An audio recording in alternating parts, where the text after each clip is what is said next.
વિદ્યાર્થી મિત્રો, NEET physics lecture 9 માં આપનું સ્વાગત છે। તો આજે નવો એક પ્રશ્ન લઈએ। પ્રશ્ન નંબર આવો છે કે કોઈ એક પદાર્થને h ઊંચાઈના ટાવર પરથી મુક્ત પતન કરાવતા તે પદાર્થ છેલ્લી 2 સેકન્ડમાં 40 મીટર જેટલું અંતર કાપે છે તો ટાવરની ઊંચાઈ મેળવો। આ પ્રકારના પ્રશ્ન જે છે ખાસ કરીને નીટ અને જેઈ ની અંદર પૂછાતા હોય છે। ઓકે, તો આને આપણે કેવી રીતે સોલ્વ કરી શકાય, બરાબર છે? આ ફોર્મેટને કેવી રીતે સોલ્વ કરી શકાય સમજીએ। તમને આમાં 2 સેકન્ડ, છેલ્લી 2 સેકન્ડમાં અથવા તો છેલ્લી 1 સેકન્ડમાં અથવા તો છેલ્લી 3 સેકન્ડમાં આવું કંઈક આપેલું હોય।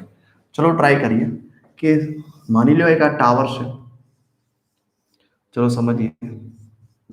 ટાવરની ઊંચાઈ ધારો કે નહીં આપી છે કે ભાઈ h ઊંચાઈનો ટાવર છે। ચલો h ઊંચાઈનો ટાવર છે તો પહેલા આપણે સમજીએ કેસ 1, બરાબર સમજો। કેસ 1 કે ધારો કે કોઈ પદાર્થને ટાવરની ટોચ ઉપરથી મુક્ત પતન કરાવવામાં આવે તો જમીન પર પહોંચતા એને ધારો કે t સમય લાગે।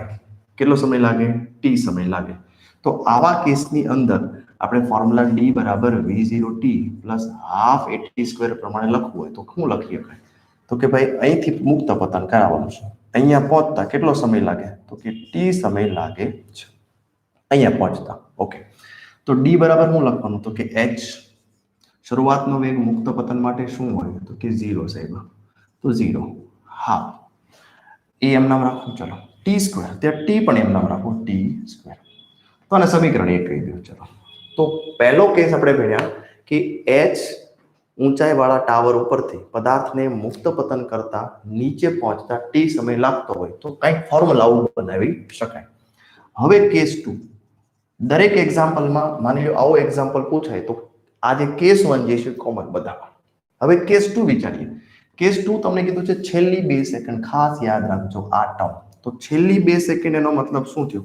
તો કે t ઉપર 1 સેકન્ડ અને 2 સેકન્ડ માની લો અહીંયા આગળ પદાર્થ પહોંચ્યો છે તો પદાર્થ અહીંથી મુક્ત પતન થયો। પહેલા આ પહેલો કેસ થઈ ગયો, કેસ નંબર 1। હવે કેસ નંબર 2 જોઈએ કે પદાર્થ અહીંયાથી અહીંયા પહોંચ્યો તો છેલ્લી 2 સેકન્ડ એટલે કે આ બે પદાર્થ વચ્ચે 40 મીટરનું અંતર છે। છેલ્લી 2 સેકન્ડમાં કેટલું અંતર કાપે છે? 40 મીટર। ઓકે, તો શરૂઆત અહીંથી કરી એટલે શરૂઆતનો વેગ તો v0 છે। ઓકે, તો એનો મતલબ કે અહીંથી શરૂ કરીને અહીંયા પહોંચવામાં કેટલો સમય લાગ્યો? તો કે t - 2। જો છેલ્લી 2 સેકન્ડ હોય તો t - 2 લખો, 3 સેકન્ડ હોય તો t - 3 લખો, કારણ કે અહીંયા પહોંચવામાં તો t સેકન્ડ થઈ જાય છે। કુલ સમય કેટલો છે? તો કે t છેલ્લી 2 સેકન્ડ એટલે t - 2, છેલ્લી 3 સેકન્ડ એટલે t - 3, છેલ્લી 1 સેકન્ડમાં કીધું હોય તો t - 1 લખવું। તો હવે કેસ નંબર 2 તમારે અહીંથી શરૂ કરીને આટલું લેવું છે તો આ અંતર કેટલું થાય કયો જોઈએ? આ 40 હોય, આખું h હોય તો આ કેટલું થાય? h - 40। તો સેકન્ડ કેસ જે છે એ આ જ ફોર્મ્યુલાથી આપણે સોલ્વ કરીએ। h - 40 d ની જગ્યાએ h - 40। શરૂઆતનો વેગ તો કે 0 પ્લસ હાફ a, સમય કેટલો લેવાનો? જો પહેલા સમય આપણે t લીધો તો હવે કેટલો સમય લ્યો આ કેસની અંદર? તો કે t - 2 નો સ્ક્વેર। થોડું સિમ્પ્લિફિકેશન કરીએ। h - 40 હાફ અને વર્ગના અવયવ પાડો t² વચ્ચેનું પદ 2 × 2 = 4t એટલે 4t પ્લસ 2 નો સ્ક્વેર 4। આને સમીકરણ નંબર 2 કહી દો। હવે તમે જોજો સ્ટેપ નંબર 2, આ પહેલું સ્ટેપ હતું। પહેલા સ્ટેપની અંદર બધું સેમ। પહેલા સ્ટેપની અંદર શું કરવાનું? તો કે ભાઈ h ને અંતર્ગત એક સમીકરણ મેળવો, h - 40 ને અંતર્ગત એક સમીકરણ મેળવો। હવે સ્ટેપ નંબર 2, સમીકરણ 1 માંથી સમીકરણ 1 બાદ કરો, સમીકરણ 1 માંથી સમીકરણ 2 બાદ કરો। આ ટાઈપનો પ્રશ્ન પૂછે એટલે આ જ કરવાનું છે, નવું કંઈ કરવાનું નથી। તો સમીકરણ 1 માંથી 2 બાદ કરો, h - પ્લસ 40 એટલે આમાંથી આ બાદ કર્યો। જમણી સાઈડની વાત કરીએ તો આમાં હાફ એ, આમાં પણ હાફ એ કોમન છે તો આપણે હાફ એ બંનેમાંથી કોમન લઈ આમાં શું વધ્યું તો કે ટી સ્ક્વેર. હવે બાદ બાકી કરીએ minus T square minus minus શું થઈ જશે પ્લસ 40 માઇનસ 56. અહીંયા સમય મળશે તમને બરાબર કુલ સમય મળશે તો જોઈએ 40. પ્રવેગ જે છે ઉપરથી નીચે પ્રવેગ આપણે 10 જ લેતા હશે 10 ભાગ્યા 2 ટી સ્ક્વેર કેન્સલ 40 માઇનસ 4 તો 0 0 કેન્સલ 4 દુને કેટલા થઈ જશે 8 બરાબર 40 માઇનસ 4 8 ને 4 12 બરાબર 40 4 ભાગાકાર કરો એટલે 4 તેરી ને 12 એટલે 3 સેકન્ડમાં આ પદાર્થ નીચે પડી ગયો છે. કેટલી સેકન્ડમાં 3 સેકન્ડમાં. તો હવે આ ટી ની કિંમત ક્યાં મૂકવી જોઈએ જોજો h મેળવવા માટે સાહેબ અહીંયા મૂકી દો h મેળવો ટી તો મેળવો ખાલી એ તો આપ્યો છે તમને તો h બરાબર હાફ at સ્ક્વેર. તો હા પ્રવેગ તો ખબર છે 10 ટી કેટલો છે 3 નો સ્ક્વેર 5 દુ 10 9 55 45 મીટર. તો એનો મતલબ કે ટાવરની ઊંચાઈ કેટલી હશે 45 મીટર હશે. ટાવરની ઊંચાઈ કેટલી હશે 45 મીટર. ચલો નોટ કરો ફટાફટ. આવો નવો એક બીજો સમ લેવો છે આપણે જોઈએ. આવો નવો બીજો સમ લઈએ. નોટ કરી લીધો પ્રેક્ટિસ માટે ખાસ કરીને.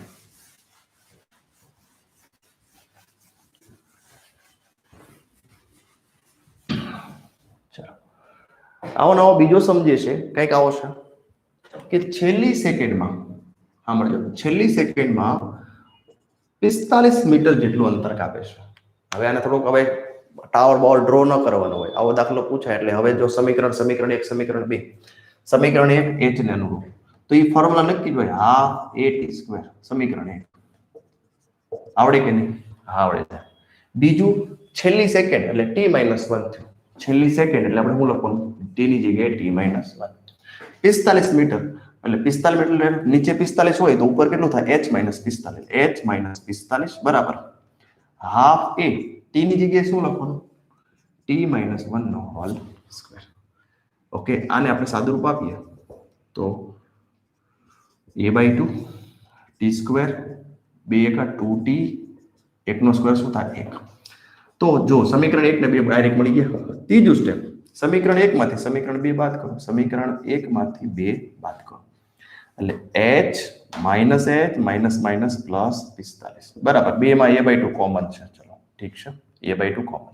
આમાં શું વધ્યું t square minus t square minus minus શું થઈ જશે +2. એકાદ સ્ટેપ તમારે વધારવો હોય તો વધારી શકો આ માઇનસ આવશે. ચલો માઇનસ પ્લસ માં ખાસ યાદ રાખજો hs કેન્સલ તો 45 એની જગ્યાએ આપણે 10 લઈ લઈએ પ્રવેગ t square cancel 2t - 1 okay. તો જો તમે અહીંયા આગળ 5 દૂર 10 45 કેટલા થશે 9 હા 45 ભાગ્યા 5 તો 45 ભાગ્યા 5 બરાબર 2t - 1 8 5 40 9 5 45 9 9 ને 1 10 બરાબર 2t અને t બરાબર શું થાય તો કે 5 સેકન્ડ આવે. હાલો રેડી. હવે આ 5 સેકન્ડ જે છે એની કિંમત ક્યાં મૂકવાની સમીકરણ 1 માં અહીંયા તો h બરાબર હાફ પ્રવેગ તો 10 જ હોય ગુરુત્વ પ્રવેગ છે ઉપર નીચે અહીંયા 5 નો સ્ક્વેર તો હાફ 10 25 તો 5 25 × 125 એનો મતલબ કે ટાવરની ઊંચાઈ 125 મીટર હોવી જોઈએ. ટાવરની ઊંચાઈ કેટલી મીટર હોવી જોઈએ 125 મીટર હોવી જોઈએ.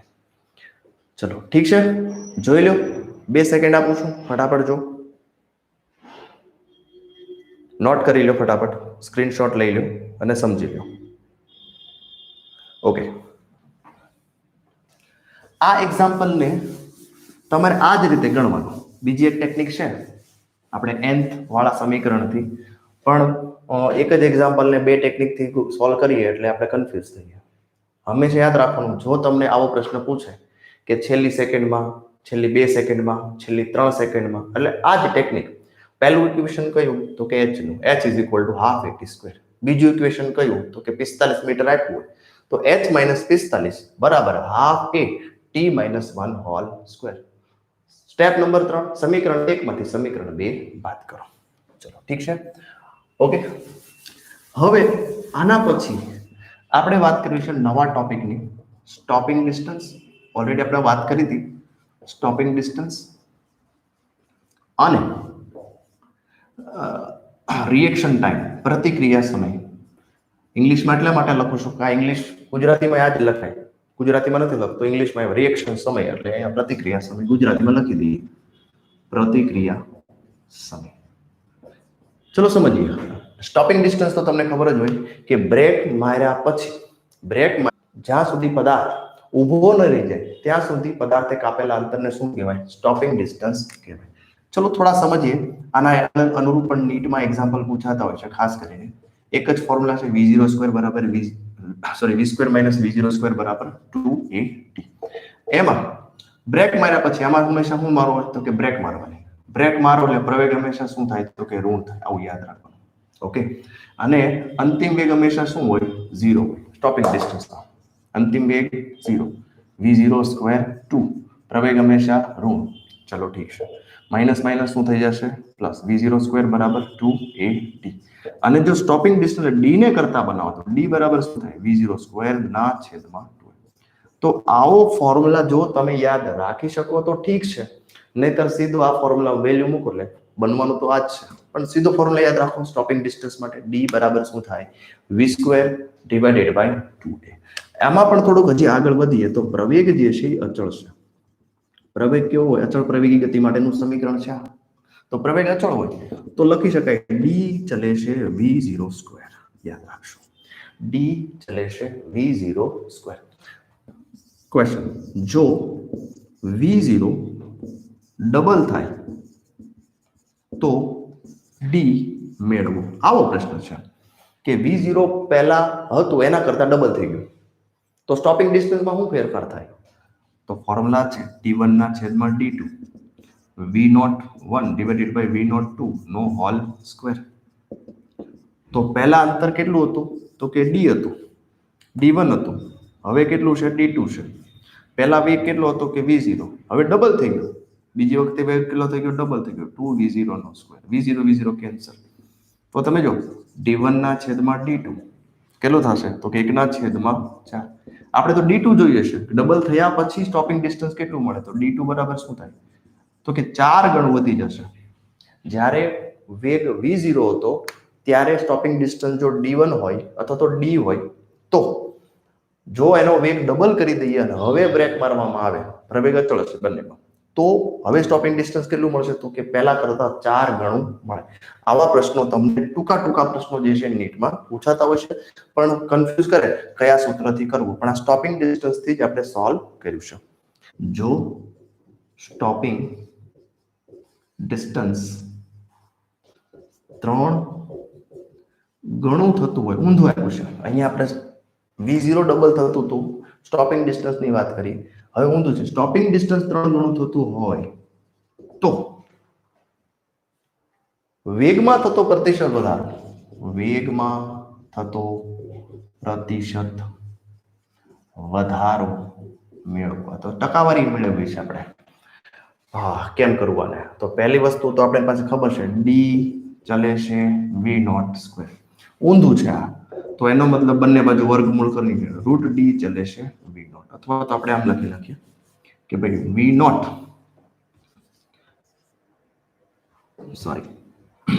વર્ગમૂળ કરી દો, રૂટ ડી ચલે છે v0. જો રૂટ ડી એટલે રૂટ ડી, સ્ટોપિંગ ડિસ્ટન્સ 3 ગણું થતું હોય તો વેગમાં થતો પ્રતિશત વધારો મેળવવો. તો આને આપણે રિવર્સ કરીએ, v0 ચલે છે રૂટ ડી, આવું લખી શકાય. ચલો આ સૂત્ર ઉપરથી આપણે આગળ વધીએ. તો જો 3 ગણું થતું હોય, હવે જો ટકાવારીના દાખલા જે છે એ ફિઝિક્સમાં ગમે ત્યારે પૂછાય, તો ટકાવારી એટલે સમજો કે ભાઈ 3 ગણું વધ્યું એટલે 300% વધ્યું.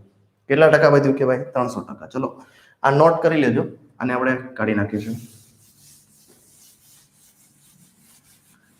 રિએક્શન ટાઈમ બાકી છે. તો 3 ગણું વધ્યું એટલે સમજી લો 300% નો વધારો થયો. કેટલા ટકાનો વધારો થયો? 300%. ચલો ફાઇન.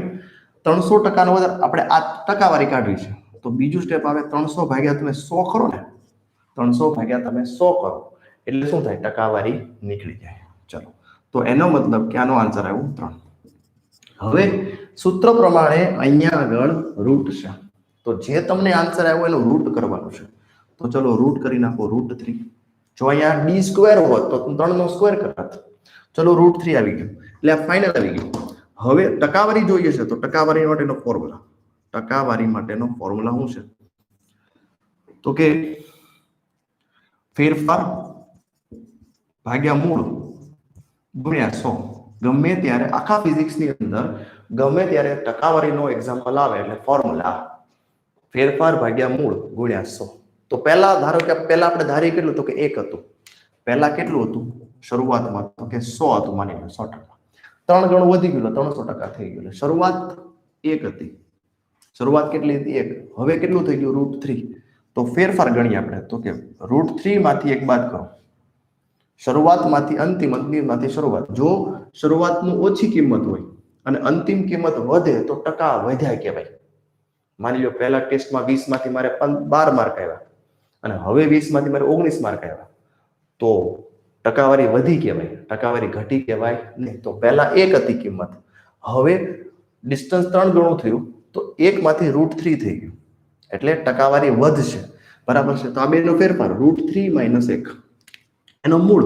મૂળ એટલે શું કે શરૂઆત ક્યાંથી કરી તો કે 1 થી જ કરી હતી ગુણ્યા 100 કરો તો √3 એટલે 1.71 તો કે 73 થાય. હાલો જે હોય તે.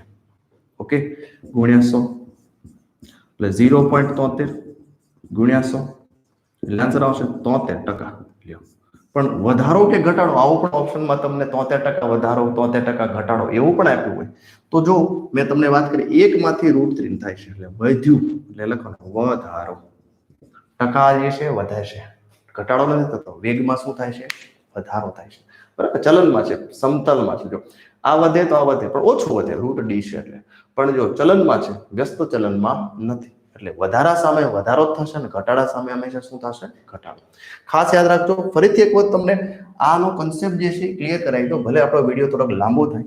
બરાબર છે. સેમ ટુ સેમ પાછું સમજાવું. પહેલી વસ્તુ હવે શોર્ટકટમાં સમજીએ. 3 ગણું છે તો કે પહેલા 100% હતું. પહેલા કેટલું હતું 100%. સાંભળજો તો 100% હતું અને આપણે ફ્રેક્શનમાં ફેરવીએ. ફ્રેક્શન એટલે ટકાવારી કાઢવી એટલે 100 ભાગ્યા 100 કરવાનું. કોઈ પણ ટકાને ટકાવારી કાઢવી હોય આ ટકા કાઢવા હોય તો ભાગ્યા 100 કરો. 1 શરૂઆતની કિંમત 1. હવે પછી શું થાય તો કે 3 ગણું વધી જાય છે. 3 ગણું વધવું એટલે 300% થયું. 300% એટલે આને પણ આપણે શું કરીએ 100 વડે ભાગાકાર કરીએ એટલે આ થઈ ગયું 3. પણ સૂત્ર પ્રમાણે v ચલે છે √d છે તો √d બરાબર એટલે આને આપણે શું કરવું પડે √3. તો આ શરૂઆત છે આ અંતિમ છે એટલે આપણી પાસે પહેલા 1 કિંમત હતી હવે √3 કિંમત છે. તો કેટલો ટકાવારી ફેરફાર થયો તો ટકાવારીમાં ફેરફાર માટે ઉપર લખવાનું ફેરફાર ભાગ્યા મૂળ. મૂળ એટલે હું મૂળ કિંમત કઈ હતી ગુણ્યા 100. તો ફેરફાર એટલે હું તફાવત, આ બંનેનો તફાવત. બરાબર છે. √3 માંથી 1 બાદ કરી દો અને મૂળ ક્યાંથી શરૂઆત થઈ 1 થી ગુણ્યા 100. ચલો હવે સમજાણું બરાબર. ઓકે કરો નોટ. હવે આપણે વાત કરવી છે પ્રતિક્રિયા સમય માટે. પ્રતિક્રિયા સમયનો મતલબ થાય time to react. Time to react. તમે કેટલા સમયમાં પ્રત્યુત્તર આપ્યો એને કહેવાય પ્રતિક્રિયા સમય. મોસ્ટલી આ ટાઈપના એક્ઝામ્પલ જે છે 100% પૂછાતા હોય છે. તમે કહો સાહેબ બધામાં 100%, પણ લગભગ બધી એક્ઝામમાં એક વખત પૂછાયેલો હોય એટલે આપણે કહીએ 100% પૂછાય છે. કે એક બુલેટ છે. આ બુલેટ જે છે એનો વેગ શરૂઆતનો વેગ v0 છે. હવે કોઈ લાકડાનો એક બ્લોક છે આ બ્લોક. આ લાકડાના બ્લોક સાથે આ બુલેટ અથડાતા યાદ રાખજો એનો વેગ જે છે કંઈક ઘટાડો થાય છે. બરાબર અડધો થઈ જાય છે, ત્રીજા ભાગનો થાય છે, પાંચમા ભાગનો થાય છે, એનમા ભાગનો થાય છે, ખબર નથી પણ કંઈક ઘટે છે. બરાબર છે. તો આ બુલેટને સ્ટોપ કરવા માટે, બુલેટને ઊભી રાખવા માટે આવા લાકડાના બ્લોક કેટલા જરૂર પડે? સમજાણો પ્રશ્ન આખો. કોઈ બુલેટ એક લાકડાના બ્લોક સાથે અથડાતા, ચલો લખી દો તમને. કોઈ બુલેટ લાકડાના બ્લોક સાથે અથડાતા તે તેની અડધી તેનો વેગ લખીએ તો તેનો વેગ અડધો થઈ જાય છે. અડધો થઈ જાય છે. તો આ બુલેટ ને એસટીઓપી સ્ટોપ એટલે કે ઊભી રાખવા માટે, સ્ટોપ કરવા માટે આવા કેટલા લાકડાના બ્લોક ની જરૂર પડે અથવા તો જોઈએ? આવા પ્રશ્નો પણ તમે જોયા હશે, મેં ડીપીપી મોકલી એમાં પણ છે, બરાબર છે. અને આવા પ્રશ્નો તમે નીટ અથવા તો જેઈમાં પણ અવારનવાર જોયા છે. કેમ સોલ્વ કરવું? બહુ ઈઝી છે. આને પણ સોલ્વ કરવા માટે અમુક ટેકનિકલ છે. ચલો સમજીએ કેવી રીતે. તો અહીંથી આ અંતર ડી છે. પહેલો કેસ કે ભાઈ અહીંયા v0/2 થઈ ગયું, તો આપણી પાસે ફોર્મ્યુલા છે v² - v0² બરાબર 2ad.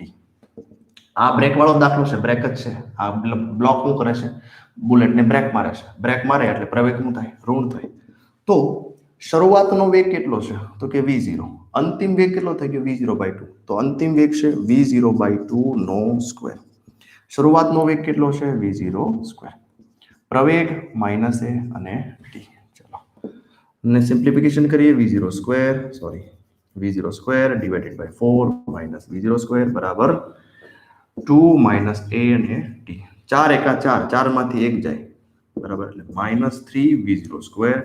એટલું બધું સિમ્પ્લિફિકેશન ના કરો તો ચાલે, થોડું કાપી નાખો. 2 - 2ad માઇનસ માઇનસ શું થઈ જશે? પ્લસ. ચલો આમાંથી આપણે a ને કરતા બનાવીએ. ચલો d ને કરતા બનાવીએ. d બરાબર શું થાય? તો 3v0² ડિવાઇડેડ બાય 4 દુને શું થઈ જશે? 8. ચલો આ સમીકરણ નંબર 1. આ સમીકરણ નંબર 1 બરાબર છે. અહીંયા સુધી પહોંચી ગયા. કોઈ બુલેટને લાકડાના બ્લોક સાથે અથડાતા તેનો વેગ અડધો થઈ જાય છે. અહીંયા સુધી પહોંચ્યા આપણે. આ બુલેટને હવે સ્ટોપ કરી દેવી છે. બુલેટને શું કરવું છે? સ્ટોપ કરવું છે. તો આવા કેટલા લાકડાના બ્લોક જોઈએ? માની લો બુલેટ જે છે અહીંયા આગળ પહોંચીને એનો વેગ 0 થઈ જશે, બરાબર છે. તો હવે કેસ નંબર 2 ની અંદર બરાબર જોજો, સ્ટોપિંગ ડિસ્ટન્સ માટેનું જ આપણે અહીંયા વાત કરવાના છે. કેસ નંબર 2 અહીંથી શરૂ કરી અને અહીંયા આગળ સુધીમાં કેટલા લાકડાના બ્લોક જોઈએ? તો આપણે આ એક ડી અંતર લીધું હતું, લાકડાના બ્લોક અને ડી. આ અંતર nd લીધી. લાકડાના બ્લોક કેટલા છે? તો કે n. લાકડાના બ્લોકની સંખ્યા ધારો કે n હોય આવા. તો અહીંથી શરૂ કરીને આ કેસ નંબર 2 બરાબર સમજો. તો ફોર્મ્યુલા શું થાય? v² - v0² બરાબર 2a. ડી ની જગ્યાએ શું લખશું? nd. ડી ની જગ્યાએ શું લખશો? nd. ચલો જોઈએ. તો આ શરૂઆતનો વેગ છે, અંતિમ. હવે આને જોવાનો આપણે. આ શરૂઆત છે, અંતિમ છે. તો અંતિમ વેગ શું છે? તો કે 0. શરૂઆતનો વેગ v0² નો v0². 2 પ્રવેગ, અહીંયા જે પ્રવેગ દેખાય છે પ્રવેગ છે જ આપણી પાસે. ચલો અહીંયા કઈ કરવાની જરૂર નથી. 2am નો જ્યાં m દેખાય છે એ nm ના. n તો જોઈએ છે આપણે, બ્લોકની સંખ્યા. d ની જગ્યાએ લખવાનું છે તમારે 3v0² ડિવાઇડેડ બાય 8. ચલો જો, બરાબર છે. અને તમને ખબર છે બ્રેક લાગતી હોય તો પ્રવેગ કેવો હોય? ઋણ હોય, બરાબર. પ્રવેગ કેવો હશે? ઋણ. એટલે ઋણ શું થઈ જશે? ધન થઈ જશે. ચલો તો v0² કેન્સલ. આપણે જોઈએ છે n, તો n ને કરતા બનાવીએ. 8 અહીંયા આગળ એ ભૂલી ગયા આપણે, 8 કેન્સલ. ચલો તો n ને કરતા બનાવીએ. હજી 4 દુ 8 અહીંયા ઉડી જાય એમ છે. તો 4 અહીંયા જશે, 3 અહીંયા. તો 4/3 એટલે સમથિંગ 1.33 થાય. પણ બ્લોક જે છે એ આખા હોય, એને ફ્રેક્શનમાં કરી શકાય નહીં. તો એપ્રોક્સિમેટ લઈ શકાય કે ભાઈ બ્લોકની સંખ્યા જે છે 2 લેવી જોઈએ. કે આવા જો 2 બ્લોક લઈએ તો બુલેટ ઊભી રહી જશે. બરાબર સમજાણું કે નહીં? જો 2 સ્ટેપ, કેસ 1, કેસ 2. કેસ 1 આ બરાબર છે. આખી રકમ આપી છે, અડધું પહેલા સોલ્વ કરી લેવાનું. પછી તમને કીધું છે લાકડાના બ્લોક કેટલાની સંખ્યા જોઈએ છે. તો હવે આ બુલેટ અહીંયા ઊભી રહી જાય છે અને વચ્ચે કેટલા બ્લોક છે? તો કે n છે, બરાબર. આપણે n જોઈએ છે. તો સેકન્ડ ટાઈમ તમારે અહીંથી શરૂ કરીને એટલું સોલ્વ કરવાનું. કેસ 2 ફરીથી રિવાઇડ કરીને લેક્ચર જોજો, ખ્યાલ આવશે. ચલો બીજો પ્રશ્ન લઈએ. આવો નવો એક લાકડાના બ્લોકમાં એક બુલેટ ફાયર કરતા તે તેની 10% વેગ ગુમાવે છે તો બુલેટને એસટીઓપી સ્ટોપ કરવા માટે કેટલા લાકડાના બ્લોકની જરૂર પડે? ચલો આવો પ્રશ્ન છે, કેટલા લાકડાના બ્લોકની જરૂર પડે સ્ટોપ કરવા માટે? વસ્તુ આ જ છે. પહેલું શું કરો તો કે ભાઈ બુલેટ ગઈ ટ્રેન, એનો વેગ કેટલો હતો કે v0. હવે લાકડાના બ્લોક સાથે અથડાય, લાકડું બ્લોક દોર્યું નથી, બરાબર છે, તો અથડાયા પછી હવે વેગ કેટલો છે તો કે 10% વેગ ગુમાવે છે. વધે છે અને ગુમાવે છે, ખાસ યાદ રાખજો. વધે છે ને એ લખવાનો છે, અહીંયા ગુમાવે છે નથી લખવાનો. તો 10% વેગ ગુમાવવો, સમજાવું તમને. 10% વેગ ગુમાવો એટલે શું થાય તો કે ભાઈ 10% ઓફ v0. તો વધે કેટલો તો કે 90% વધે. સમજાણું કે નહીં? આપણે વધેલો વેગ લખવો અહીંયા, વધેલો, ગુમાવેલો નહીં. ગુમાવેલો હોય તો 10% ગુમાવે તો વધે કેટલો તો કે 90% વધે. તો લખવાનું 90% ઓફ v. મેં વાત કરી હતી ટકાવારી કાઢવી હોય આપણે, જો અહીંથી ટકાવારી કાઢવી છે તો આપણે 90 ભાગ્યા શું કરવું પડે 100. 0 0 કેન્સલ, તો એનો મતલબ 0.9 v વધે. રેડી? તો આપણે અહીંયા પહેલા v0 લખ્યું, હવે હું લખ્યું અહીંયા 0.9 v0. ભટકાયા પછી એટલો વેગ વધ્યો. હવે એને સ્ટોપ કરવા માટે ત્રીજું સ્ટેપ, કેટલા બ્લોક જોઈએ? તો પહેલો કેસ આપણે આ વાત કરીએ. પહેલો કેસ નંબર 1, v² - v0² બરાબર 2ad. ગુડ. ચલો માઇનસ પ્લસમાં લોચામાં ન પડવું હોય તો તમને ખબર જ હોય, આ પદ અહીંયા મૂકી દો, આ પદ અહીંયા મૂકી દો તોય ચાલે. અંતિમ વેગ કેટલો છે 0.9 v0 નો સ્ક્વેર, શરૂઆતનો વેગ v0² 2 માઇનસ a લખો અને d એમના d ને કરતા બનાવો, કારણ કે d આપણે પાછળ જોઈશું. ચલો 9 9 81, 0.81 v0² માઇનસ v0² બરાબર 2 માઇનસ ad. આમાંથી આ બાદ કરો, 0.81 માંથી એક બાદ કરો એટલે રહેશે 19, મારો અંદાજ છે ત્યાં સુધી. એટલે 0.19 v0² માઇનસ આવશે, માઇનસ 2ad, માઇનસ માઇનસ શું થઈ જશે પ્લસ, અને d ને કરતા બનાવો જો અહીંયા તો 0.19 v0² ના છેદમાં શું આવે અહીંયા આગળ આન્સર 2a. ચલો આ થઈ ગયો સમીકરણ નંબર 1. હવે આમાં લાંબુ ન કરવું હોય, જો સાંભળો, જો તમારે અહીંયા લાંબુ ન કરવું હોય તો સ્ટોપિંગ ડિસ્ટન્સનો સીધો ફોર્મ્યુલા માનો કે સ્ટોપિંગ ડિસ્ટન્સનો ફોર્મ્યુલા શું છે આપણી પાસે, d બરાબર v0² બરાબર 2a. સીધો ફોર્મ્યુલા કરો ડાયરેક્ટ. તો અહીંથી શરૂ કરી અને અહીંયા સ્ટોપ થાય છે. કેટલા બ્લોક તો કે n બ્લોક. અંતર કેટલું તો કે d. તો આપણે લખવાનું nd બરાબર, આ ફોર્મ્યુલા ડાયરેક્ટ વાપરી શકાય સીધે વાપરો, નહીતર પેલા સૂત્ર મૂકો અને પછી આમાં વેલ્યુ મૂકો તો પણ ચાલે. લાસ્ટ ટાઈમ આપણે કીધું હતું, આમાં આપણે સીધો ફોર્મ્યુલા વાપરીએ સ્ટોપિંગ ડિસ્ટન્સ માટેનો. તો n જોઈએ છે, d બરાબર હું લખો 0.19 v0² ના છેદમાં 2a, v0² divided by 2a. તો કેન્સલ. n ને કરતા બનાવો 1 ના છેદમાં 0.19. હવે આ કેલ્ક્યુલેશન કરવું પડે, 1 ના છેદમાં 0.19 100 ડિવાઇડેડ બાય 19 કરો તો 100 ડિવાઇડેડ બાય 19 કરો એટલે 5.26 જેવો આન્સર આવે છે. તો એને એપ્રોક્સિમેટ બ્લોક જે છે એ પૂર્ણાંક સંખ્યામાં હોય એટલે 5.26 હોય ને તો 6 જોઈએ આપણે. એનો મતલબ કે કેટલા બ્લોક જોશે? 6 બ્લોકની જરૂર પડે. તો મેં તમને એક ગણામાં સમજાવ્યું કે 5 ગણા હોય, 3 ગણા હોય, અને આ જે છે પર્સન્ટેજ ઉપર એક્ઝામ્પલ. બંને એક્ઝામ્પલ ફરીથી એક વખત જોઈ અને વ્યવસ્થિત ગણી લેજો. અને આની અંદર થોડા ફેરફાર કરો. 10% વેગ ગુમાવે છે એની કરતા 20% વેગ ગુમાવે, એમાં એક એક્ઝામ્પલ ગણો. 30% ગુમાવે છે એમાં એક એક્ઝામ્પલ ગણો. થોડી પ્રેક્ટિસ કરજો. પ્રેક્ટિસ કરશો 2-5 સમ તો પછી આવા સમ તમને ગમે ત્યારે પૂછાશે 100% તમને આવડશે. ચલો તો આજનો લેક્ચર આપણે અહીંયા પૂર્ણ કરીએ. ચિંતા નહીં કરતા, આ ચેપ્ટરના સમ થોડા અઘરા છે, પણ ધીમે ધીમે ચેપ્ટર પૂરું થશે ત્યાં સુધીમાં તમને બધા જ સમ આવડશે. આઈ ગેરંટીડ. Don't worry.